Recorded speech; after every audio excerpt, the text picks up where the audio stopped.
Rejections வரும்போது ஸ்டார்டிங்ல ரொம்ப மெச்சூரிட்டி இல்லைல்ல. நான் அதான் ம். 22 ஏஜ் ஸ்டார்டிங் அப்போ வந்து ட்ரை பண்ணிட்டு இருக்கேன். அப்போ உங்களுக்கு என்ன எவ்வளவு வருஷமா நீங்க ட்ரை பண்ணிட்டு இருக்கீங்க அந்த இது? நான் 2014 ஓகே. 15ல இருந்து ட்ரை ம். பண்ணிட்டு இருக்கேன். nearly 10 years 10 years.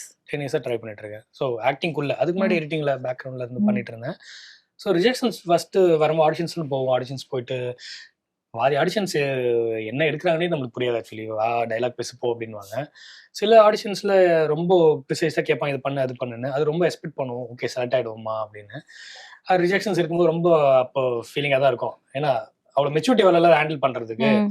செலக்ட் ஆகிடுவோன்னு இருக்கும். பட் கால் வராது, இல்லை வேற ஆள் பண்ணியாச்சுன்னா சொல்லுவாங்க. கொஞ்சம் அந்த டைம்ல கொஞ்சம் கஷ்டமா இருந்துச்சு. அதுக்கப்புறம் பழகிடுச்சு. ஓகே நம்மளுக்கா எது இருக்கோ அது கிடைக்கும் அப்படின்ற மாதிரி தான். இப்போ இவங்க சொன்ன மாதிரி தான் ஹைட் வச்சு சொன்னாங்கலாம் சொன்னீங்களே, எனக்கு கலர் வச்சு சொன்னாங்க. நீங்க கலரா இருக்கீங்க அப்படின்னு.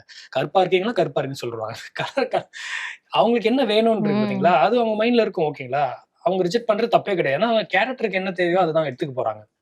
பட் அதுக்காக ரிஜெக்ட் பண்றவன ஒரு மாதிரி அஃபெண்ட் பண்ற மாதிரி பேசுறது பார்த்தீங்களா, அத ம். அவங்க கொஞ்சம் வேற மாதிரி பொலைட்டா சொல்லி இது பண்ணலாம். அதுதான் நான் எதிர்பார்க்கிறேன். மத்தபடி ரிஜெக்ஷன்ஸ் வந்து இப்போ கூட ப்ராப்ளமே இல்ல எனக்கு ரிஜெக்ட் பண்ணா.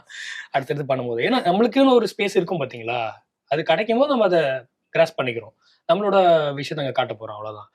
ஸோ அதுல ஒரு ரிஜெக்ஷன் பண்ணும்போது ரொம்ப ஃபீல் பண்ணது ஒரு இதுன்னா, ஒரு ப்ராஜெக்ட்க்கு நல்ல தாடிலாம் வளர்த்துட்டு இது பண்ணியிருந்தேன்.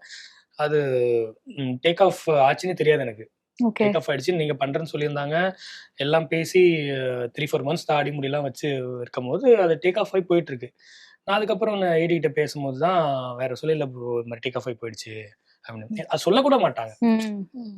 சொல்லியிருந்தா நான் பைத்தியக்காரன் மாதிரி தாடி முடிய ம். வளர்த்து அது உட்கார ஒரு போறதில்ல. நம்பிக்கை இருந்திருக்கும். ஓகே நம்மளுக்கு இது இருக்கு, இந்த ப்ராஜெக்ட் இருக்கு அப்படின்றது. அது ஆஃபீஸ்ல ஒர்க் பண்ணிட்டு இருந்தேன். நான் இப்போ ஒர்க் ம். பண்ணிட்டு இருக்கும்போது என்ன பார்க்குறவங்களும் ஒரு மாதிரி போவாங்க. என்ன திடீர்னு நல்லா தானே இருந்தான் அந்த பையன். ம். திடீர்னு ஒரு மாதிரி ஆயிட்டானே இவன்.